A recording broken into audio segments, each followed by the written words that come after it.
সোমবাৰে সন্ধিয়া টিয়কৰ কলিয়াপানী আদৰ্শ গাঁৱত এটা প্ৰকাণ্ড নাহৰ ফুটুকী বাঘ পিঞ্জৰাবদ্ধ হৈছে। জানিব পৰা মতে উক্ত অঞ্চলত দীৰ্ঘদিন ধৰি নাহৰ ফুটুকী বাঘৰ এটা জাকে পোৱালিসহ সন্ত্ৰাস চলাই আহিছিল আৰু গৰু ছাগলী খোৱাৰ লগতে কেইবাজনো গয়াক আক্ৰমণ কৰি ৰাইজক শংকিত কৰি তুলিছিল।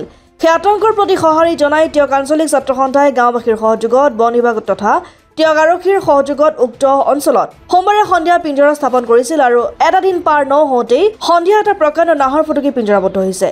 ইফালে বাঘটোৰ লগতে অঞ্চলটোত আৰু ৪-৫টা বাঘে মুক্ত বিচৰণ কৰি আছে বুলি মন্তব্য কৰিছে স্থানীয় ৰাইজে। বাঘটো চাবলৈ অঞ্চলৰ বহু সংখ্যক ৰাইজে ভিৰ কৰা পৰিলক্ষিত হৈছে। অৱশ্যে ইতিমধ্যে টিয়ক আৰক্ষী উক্ত স্থানত উপস্থিত হৈ পৰিৱেশ নিয়ন্ত্ৰণ কৰিছে আৰু বন বিভাগৰ লোক ঘটনাস্থলীলৈ ৰাওনা হৈছে বুলি জানিব পৰা গৈছে।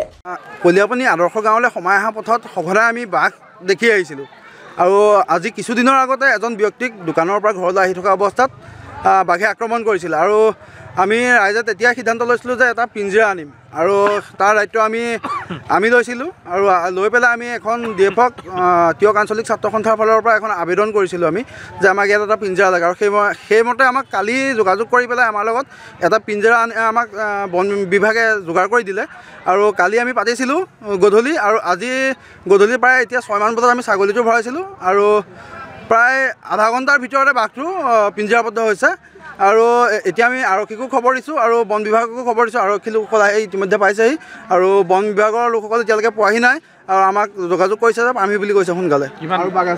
বাঘ আৰু বহুত আছে, এইটো ৪-৫টা বাঘ ৰাইজে প্ৰায় দেখে।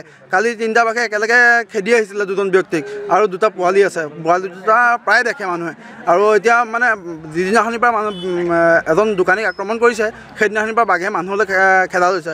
সেই কথা আমি বন বিভাগক জনাইছিলোঁ আৰু সকলোকে আৰক্ষীকো জনাইছোঁ আমি এই কথাটো আৰু তাৰ ফলশ্ৰুতিতে আজি এটা পিঞ্জৰা দিলে। পিঞ্জৰাটোত আমি বাঘটো ধৰিবলৈ সক্ষম হৈছোঁ। বাঘটো বহুত ডাঙৰেই আছে, ইয়াৰ লগৰ প্ৰায় আৰু 4-5টা বাঘ আছে। অসম আদিত্য টিয়ক।